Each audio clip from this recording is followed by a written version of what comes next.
রমজানের রোদ কম পড়াটা এটা আমাদের জন্য একটা ইমানি পরীক্ষা। রমজানে রোদ বেশি পড়া, গরম বেশি লাগা, এটাও আমাদের জন্য ইমানি পরীক্ষা। কি করে? রোদ বেশি হলে আপনার রোজা রাখতে পারবেন কিনা, এটা হলো প্রশ্ন। যদি আপনি রোজা রাখতেই পারেন তাহলে আপনার ইমানের চূড়ান্ত পর্যায়ে পৌঁছে গিয়েছেন, কথা আপনি জিতে গিয়েছেন। আবার রোদ কম, চাইলে রোজা থাকা যায় কিন্তু আপনি থাকলেন না, এটাও ইমানি পরীক্ষা। কথা কি বুঝতে পারছেন?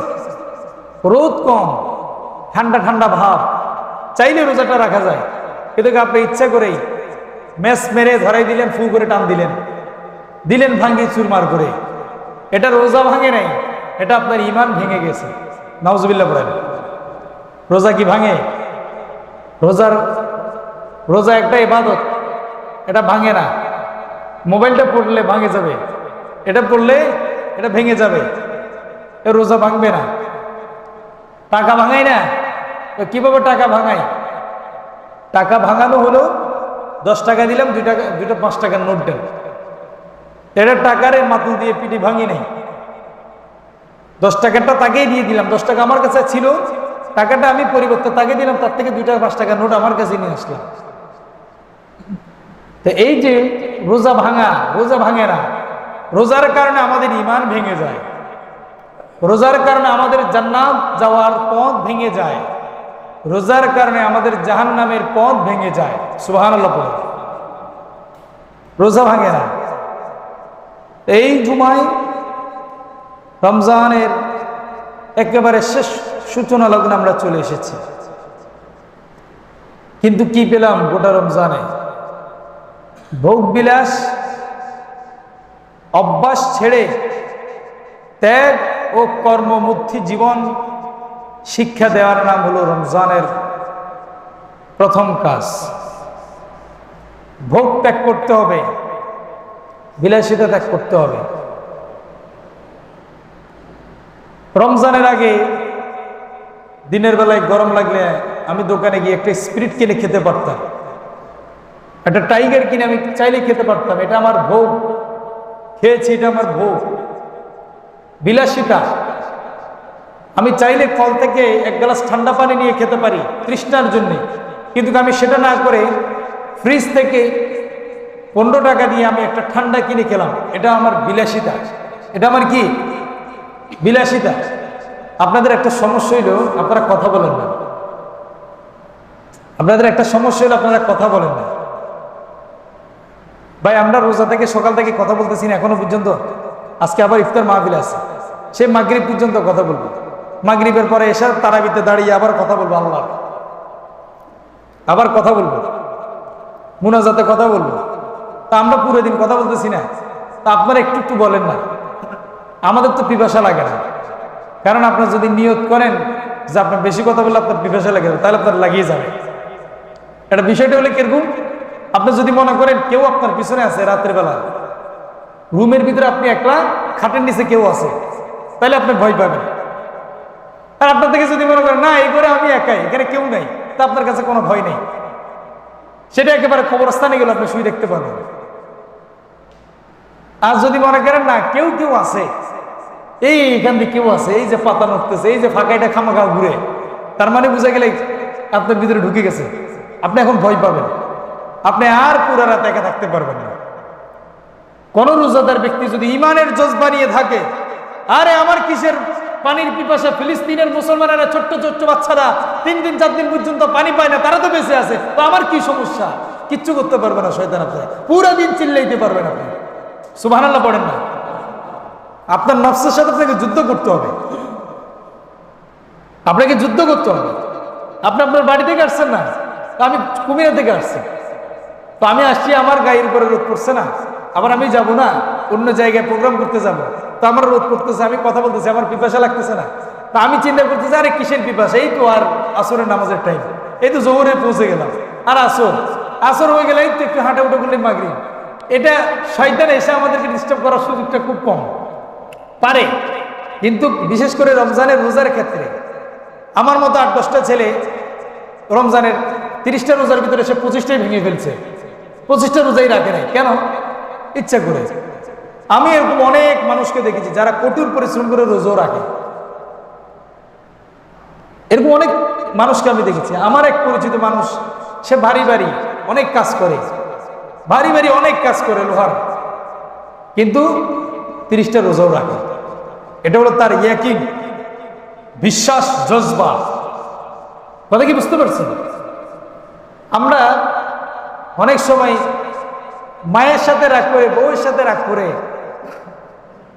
পুরো দিনে তো আমরা অনেক কিছু খাই না, রাগ করে একদম ঘর থেকে বেরিয়ে চলে যায়, কিচ্ছু খাই না।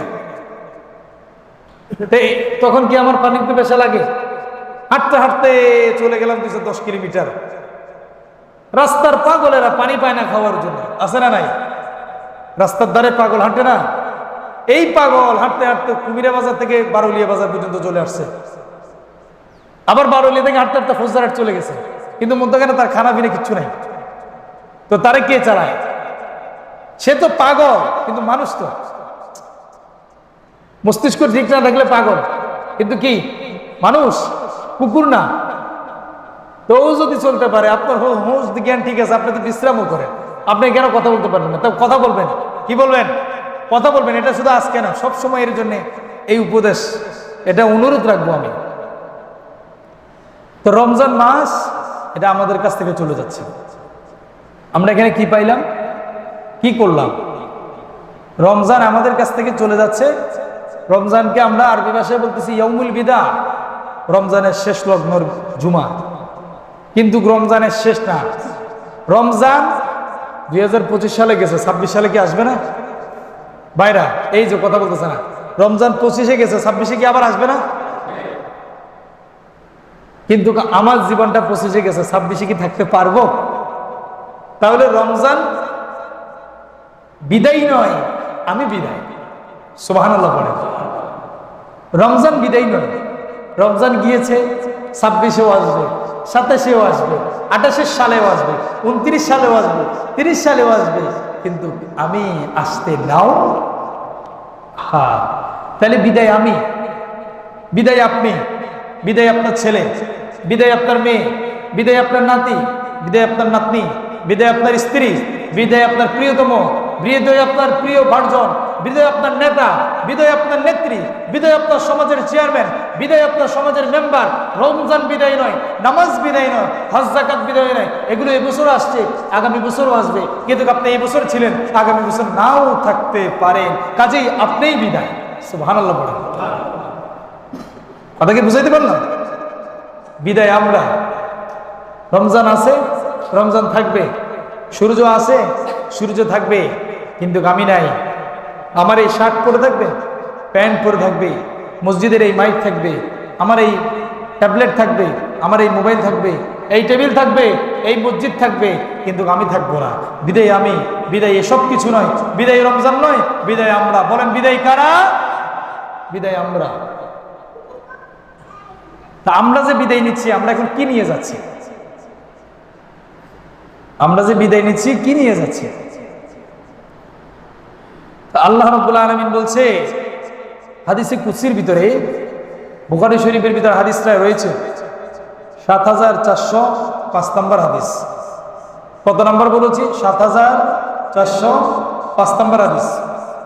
কিছু কিছু কথা যদি আপনারা বলেন, আপনাদের গুনাহ হবে না, সওয়াব হবে। বুখারী শরীফ, বলেন কোন শরীফ? বুখারী শরীফ। একটা হাদিসের নাম আপনি অন্তত আজকে একটা আপনার এই গোটা দিনের ভিতরে একটা হাদিসের নাম বলছেন আপনি। বুখারী শরীফ ৭৪০৫ নম্বর হাদিসের ভিতরে আল্লাহ রাব্বুল আলামিন বলছে,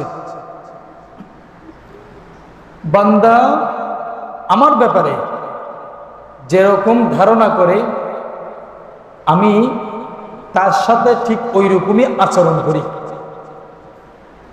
বান্দা আমার ব্যাপারে যেরকম ধারণা করে আমি তার সাথে ওরকম আচরণ করি। বান্দা যদি আমাকে মনে মনে ডাকে, আমি আল্লাহ ওই বান্দাকে মনে মনে ডাকি। বান্দা আমাকে যদি জোরে জোরে ডাকে, আমিও আরশে আজিমে ফেরেশতাদেরকে নিয়ে ওই বান্দার নাম জোরে জোরে ডাকি। বান্দা আমার দিকে যদি এক বৃহৎ আগিয়ে আসে, আমি ওই বান্দার কাছে এক হাত আগিয়ে যাই। সুবহানাল্লাহ। বান্দা আমার দিকে কয় হাত? এক বিগত আসছে, আমি মাওলা তার দিকে এক হাত দূর মেরে চলে আসে। সুবহানাল্লাহ। বান্দা যদি আমার দিকে, এই যে হাদিসে লেখা আছে, বান্দা যদি আমার দিকে এক হাত আসে, আমি মাওলা এখানে, বান্দা যদি এক হাত আসে, আমি মাওলা বান্দার কাছে এক বিগত চলে আসে। সুবহানাল্লাহ। হাদিসের ভিতরে আরো বলা হচ্ছে, বান্দা যদি আমার কাছে হেঁটে হেঁটে আসে, আমি বান্দার কাছে দৌড়ে দৌড়ে যাই। কি বুঝাইলো আল্লাহ? বান্দা আমার প্রতি যেমন ধারণা করবে, আমি তার সাথে ঠিক ওই রকমই আচরণ করব। আমি যদি ধারণা করি আমার আল্লাহ রহমান, আমার আল্লাহ রহিম, তিনি অত্যন্ত ক্ষমাশীল, তো আমার আল্লাহ বলবো যে তুমি আমার প্রতি ধারণা করেছো আমি খুব মায়াবী, তাই তো? আমরা গোলামেরা বলবো জি, আল্লাহ বলবো যে ঠিক আছে, মায়া করে তোমার মাফ করে দিলাম। ধারণা যেরকম আল্লাহ আচরণ করবে না সেরকম। আপনি যদি ধারণা করেন আমার গুনাহ কোনোদিনও ক্ষমা হবে না, আল্লাহ বলবো যে তার মানে তুমি বুঝাইতে চাইতেছ আমি খুব শক্তিশালী, কাউকে ক্ষমা করি না। আপনি বলবেন হ্যাঁ, তো ঠিক আছে, তোমার ক্ষমা করব না, তোমাকে ক্ষমা করব। আল্লাহ বলছে বান্দা যদি আমার কাছে ধারণা পোষণ করে, আমি ঠিক সেই ধারণা অনুসারে তারা দিয়ে থাকি। কোন ব্যক্তি যদি ধারণা করে যে আমার আল্লাহ আমার রিজিক দিয়ে দিবেন, আমার আল্লাহ আমার রিজিক দিয়ে দিবেন, তাহলে আমি সেই বান্দার রিজিকের অটোমেটিক্যালি একটা ব্যবস্থা করে দিই। সুবহানাল্লাহ। কোন বান্দা যদি মনে করে না মসজিদে বসে আল্লাহর কাছে চাইলেই মিলবে না, দৌড় মেজে চাঁদাবাজি করতে চলে যাইতে হবে, তাহলে আল্লাহ তারে দিবেই না। কথা কি বুঝতে পারছেন?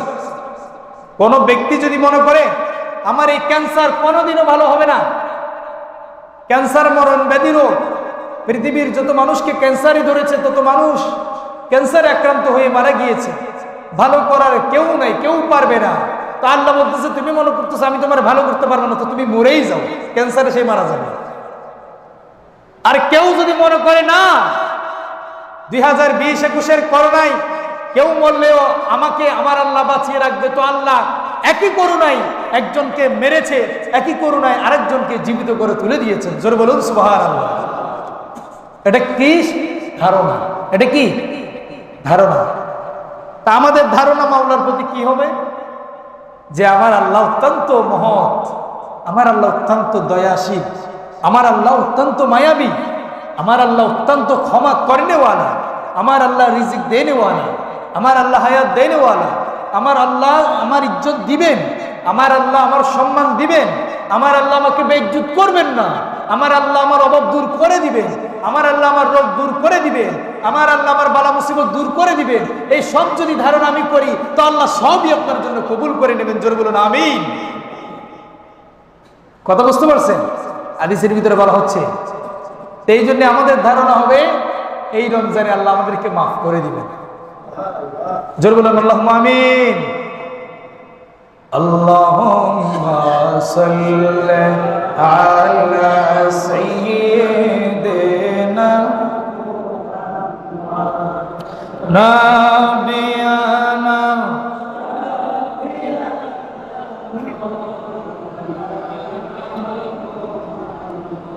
গুনাহ করছি মাফ করে দাও হে আল্লাহ রাব্বানা, আমার গুনার দিকে না তাকাইয়া মাফ করে দাও মাওলানা।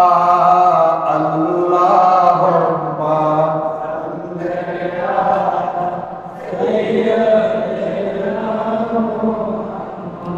জোরে না বেয়ানা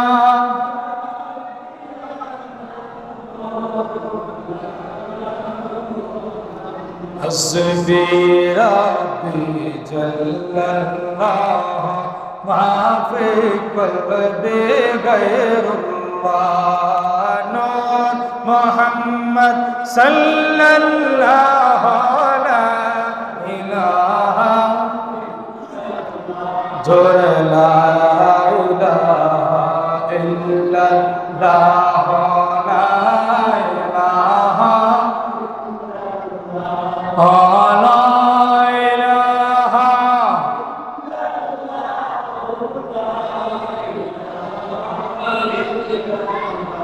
প্রিয় ভাইরা আমার, এই জন্য আল্লাহর কাছে বিশ্বাস রাখতে হবে, আল্লাহর কাছে ইয়াকিন ভরসা রাখতে হবে যে আল্লাহ রমজান মাসে একটা কাজ করলে 70টি কাজের সওয়াব দিবেন।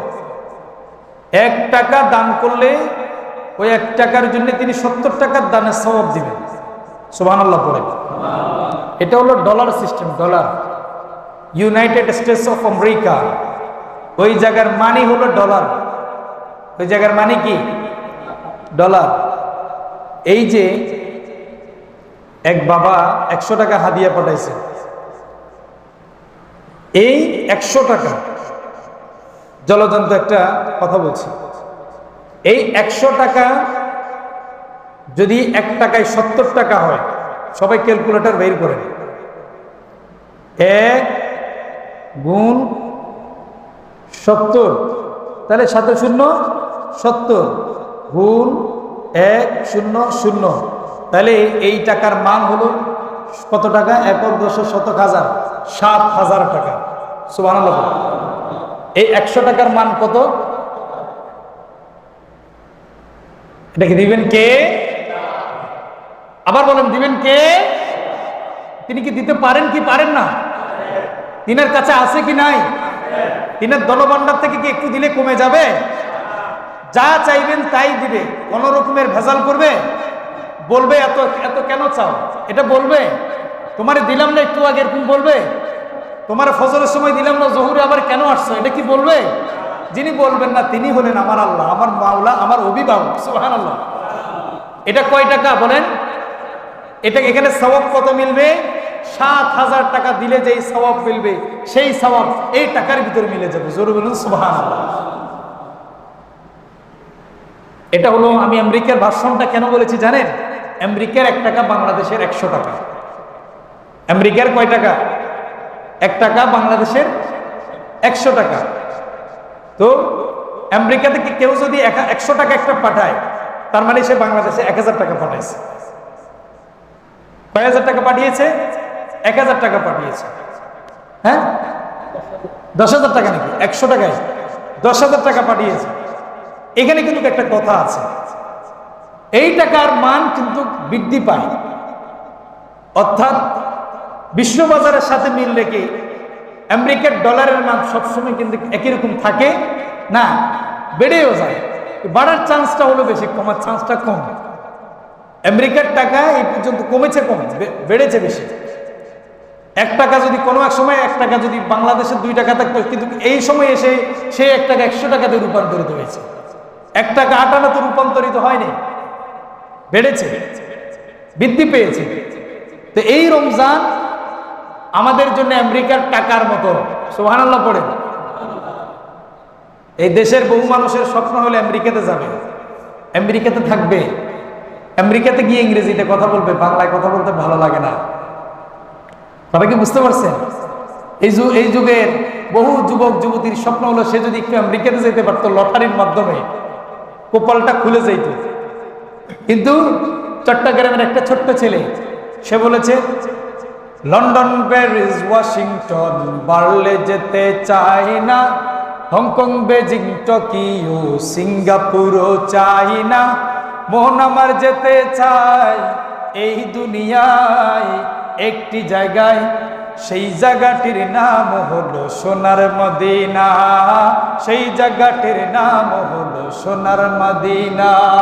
সোনার মদিনা আমার প্রাণের মদিনা, সোনার মদিনা আমার প্রাণের মদিনা, সেই জায়গাটির নাম হলো সোনার মদিনা। তো শিল্পী বলতেছে লন্ডন, প্যারিস, ওয়াশিংটনে যেতে চাই না, পার্লেসে যেতে চাই না, হংকং, বেজিং, টোকিওতে যেতে চাই না, সিঙ্গাপুরের, কানাডাতে যেতে চাই না। আমার যাওয়ার জন্য মন যায় এক জায়গায়, সেটার নাম হলো সোনার মদিনা। সুবহানাল্লাহ। তাহলে মুমিনের জন্য এই পৃথিবীর রাজধানী হলো, এই দুনিয়ার রাজধানী হলো মদিনা, নট আমেরিকা। কোনটা? মদিনা। মুমিনের জন্য দুনিয়ার রাজধানী হলো মদিনা। সবচেয়ে সুন্দর জায়গা, সবচেয়ে দামি জায়গার নাম হলো মদিনা। সুবহানাল্লাহ পড়ে। যেই জায়গার মাটি আরশে আজিমের চেয়েও খাঁটি। সুবহানাল্লাহ পড়ে। আমেরিকার মাটি কি খাঁটি? আমেরিকার মাটির ভিতরে আছে শত শত কোটি কোটি নিষ্পাপ শিশু, ফিলিস্তিনিদের রক্তের দাগ। সুবহানাল্লাহ পড়ে। আল্লাহু আকবার। কিন্তু আমার সোনার মদিনায় রয়েছে শত শত সাহাবাই কেরামের তরুতাজা লাশ। আল্লাহু আকবার বলেন। এই মদিনা আরশে আজিম, আরশে মুআল্লার চেয়ে অধিকতর দামি। আল্লাহ রাব্বুল আলামিন নিজেই বলেছিলেন। আল্লাহু আকবার। এই মদিনার ভিতরে, সোনার মদিনায় সবুজ গম্বুজের নিচে রাসূল পাক সাল্লাল্লাহু আলাইহি সাল্লাম রওজায়ে খানা স্বর্ণের চেয়েও দামি। সুবহানাল্লাহ পড়েন। আল্লাহ। এই মুমিনের জন্য অত্যন্ত দামি জায়গা হলো যে সোনার মদিনা। প্রিয় ভাইরা আমার, তাইলে আমি কি বুঝাইতে চাইলাম? এই রমজানে একটি ভালো কাজ করলে অনেক পরিমাণ আপনার সওয়াব।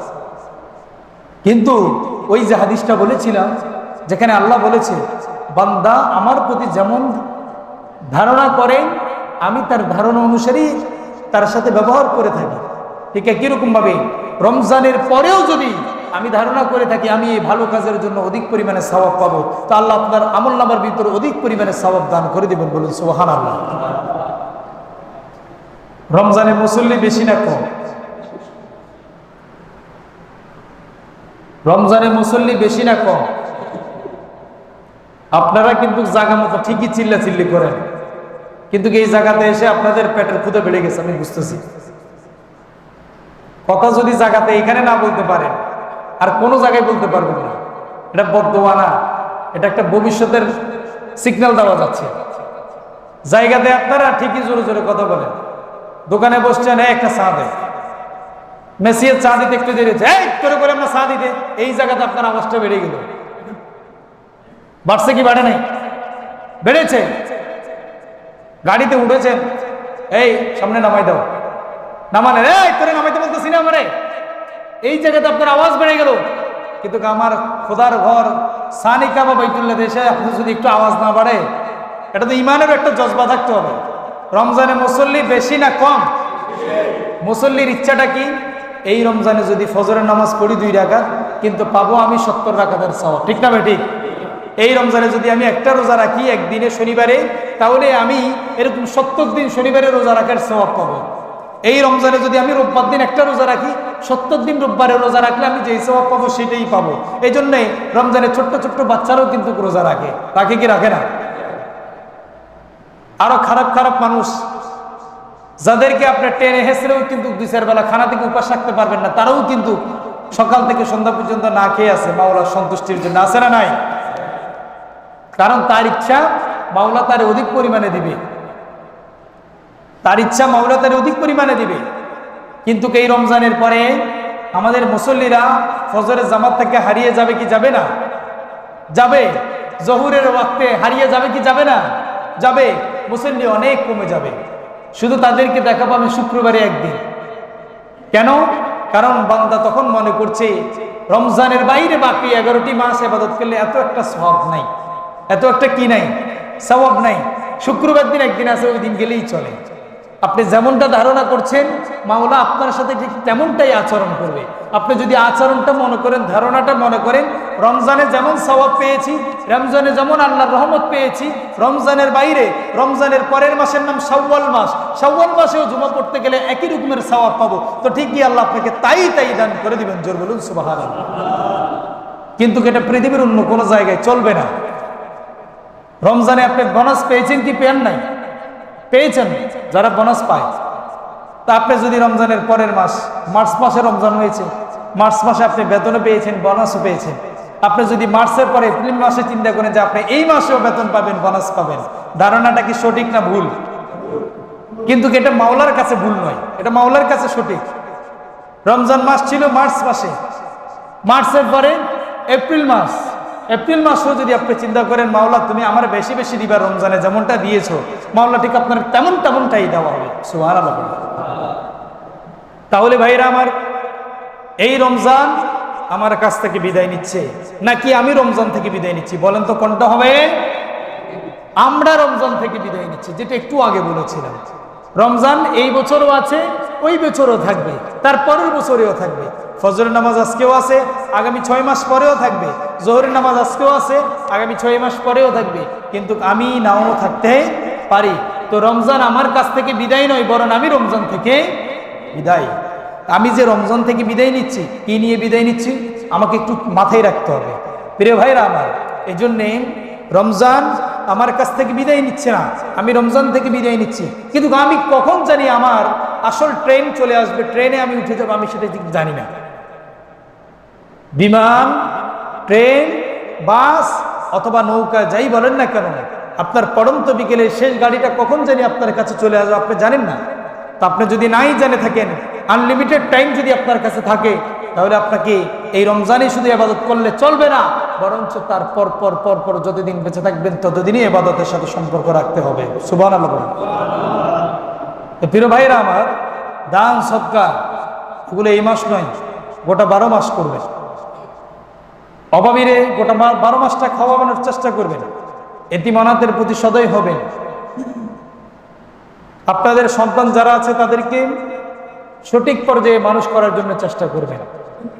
ছোট্ট ছোট্ট বাচ্চাদেরকে কোরআন শিক্ষা দিবেন, নামাজ শিক্ষা দিবেন। বড়কে বড় বলতে শেখাবেন, ছোটকে ছোট বলতে শেখাবেন। মাকে মা বলতে শেখাবেন, ভাইকে ভাই বলতে শেখাবেন। এবং খাদ্যের উপরে আপনি, আপনার পরিবার, আমি, আমার পরিবার যথেষ্ট পরিমাণে কন্ট্রোল থাকবেন। রমজান আমাদেরকে এসেছে সংযম শিখানোর জন্যে। কম কম খাবেন, এই জন্যে খানা বন্ধ। এখানে মেজরিটি পার্সেন্ট হলো যে কি খানা বন্ধ, ইবাদত আছে। কিন্তু আমরা খানা বন্ধ হইলেও, এই খানা পুরো দিন না খাইলেও, ইফতারের সময় যেই খানাটা আমরা খাই, পুরো দিন যদি আমরা খাইতে দিত তাহলে আমি এত খানা খাইতাম না। কথা ঠিক না বেঠিক? কেউ কি রাগ করছেন নাকি? সেহেরির খাবারের আইটেম আর ইফতারের খাবারের আইটেম, শরবত থাকে যে 5টা আইটেমের, ইউসুফ গুলের বেশি, তোকমায়ের বুসি, তারপরে ট্যাঙের শরবত, রুয়াবজার শরবত, লেবুর শরবত। 5টা মিলছে নি? হাতে গুনছি না? 5টা হয়েছে তো। এরপরে থাকবে জিলেবি থাকবে, বেগুনি থাকবে, পেঁয়াজু থাকবে, চস থাকবে, বুরিন্দা থাকবে, হালুয়া থাকবে, পিন্ডি থাকবে, পায়েস থাকবে, নুডলস থাকবে, সামাই থাকবে, আইসক্রিম থাকবে, দধি থাকবে, টক দই থাকবে, মিষ্টি থাকবে, ছানাই থাকবে, এরপরে ভাত থাকবে, তারপরে ওই যে আপনার কি বলে যে এই সনাদুধ থাকবে, মুড়ি থাকবে, এরপর আপনার ফালুদা থাকবে, মিক্স ফুড থাকবে, স্যান্ডউইচ থাকবে, বার্গার থাকবে, পিৎজা থাকবে, রোল থাকবে। এই সব কিছু থাকার পরেও বলবে যে খাবারটা একটু কম হয়েছে, আগামীকাল ইফতারেতে রোকেয়ার মা ওইটা বানাইও। কি বলবে? রোকেয়া মাকে বলে দিবে ওইটা বানাইও। এটা কিন্তু আসে নাই আজকের ইফতারিতে। নাউজুবিল্লাহ পড়েন। এটা বান্দার জন্য ভালো কোনো লক্ষণ নয়। আমরা ইন্টারনেটে দেখেছিলাম, এখানে যারা ডাক্তার ফার্মেসিতে আছেন, ডাক্তাররা আছেন, আপনারাও জানবেন যে চিকিৎসা বিজ্ঞানের জরিপ মতে রমজান মাসেই সবচেয়ে বেশি গ্যাস্ট্রিকের ট্যাবলেট বিক্রি হয়। এটা ইন্টারনেটের তথ্য আমরা পেয়েছি। রমজান মাসে কি বেশি হয়? গ্যাস্ট্রিকের ট্যাবলেট সবচেয়ে বেশি হয়। কেন? কারণ এই মাসেই মানুষ সবচেয়ে তেল, ভাজা, পোড়া এবং সবচেয়ে অসাধুপূর্ণ খাবার বেশিই খায় অন্য মাসের তুলনায়। এ মাসে বেশি খায়। আপনি অন্যান্য 11 মাসে আপনি পুরো মাসের ভিতরে রমজান চলে যাইলে আপনি কোনদিন বুটমুড়ি খাবেন আপনার মাথায় থাকবে না, পেঁয়াজ আর উৎসব কোন দিন খাবেন আপনার মাথায়ও থাকবে না। এদিকে এই মাসে 30 দিন আপনি আদায় করে ছাড়ছেন। কথা বুঝেন নাই? পেঁয়াজ আর আলু উৎসবের উপরে এমন নির্যাতন চালানো হয়েছে রমজান মাসে, এই পেঁয়াজ আর উৎসব এখন মানুষকে দেখলে ভয় পায়। কথা কি বুঝতে পারছেন? সবচেয়ে বেশি গ্যাস্ট্রিকের ট্যাবলেট এই মাসে বিক্রি হয়। কেন? গ্যাসের যে গ্যাস্ট্রোলজিকের যে পাওয়ার মানুষের পেটের ভিতরে সৃষ্টি হয়, এটাই এই মাসে বেশি সৃষ্টি হচ্ছে। মানুষের বাথরুমের সমস্যা, পেটের সমস্যা বেশি সৃষ্টি হয়। অথচ আপনার গ্যাস দূর করার জন্যে, মেদবুড়ি দূর করার জন্যে, কোলেস্ট্রল ঠিক করার জন্যে, আপনার সমস্ত রকমের প্রেশার, হাই প্রেশার, লো প্রেশারকে কন্ট্রোলে রাখার জন্য এই রমজান একটা চিকিৎসা বিজ্ঞানের অন্যতম সাইট। কিন্তু এটা আমার ভিতরে কোনো কাজই করছে না, আরো বরঞ্চ আমাকে রোগ বানাই ফেলতেছে। রমজান আমাকে রোগ বানায় না, আমি নিজেই রমজানকে পেয়ে রোগা হয়ে গেলাম। কথা কি বুঝতে পারছেন?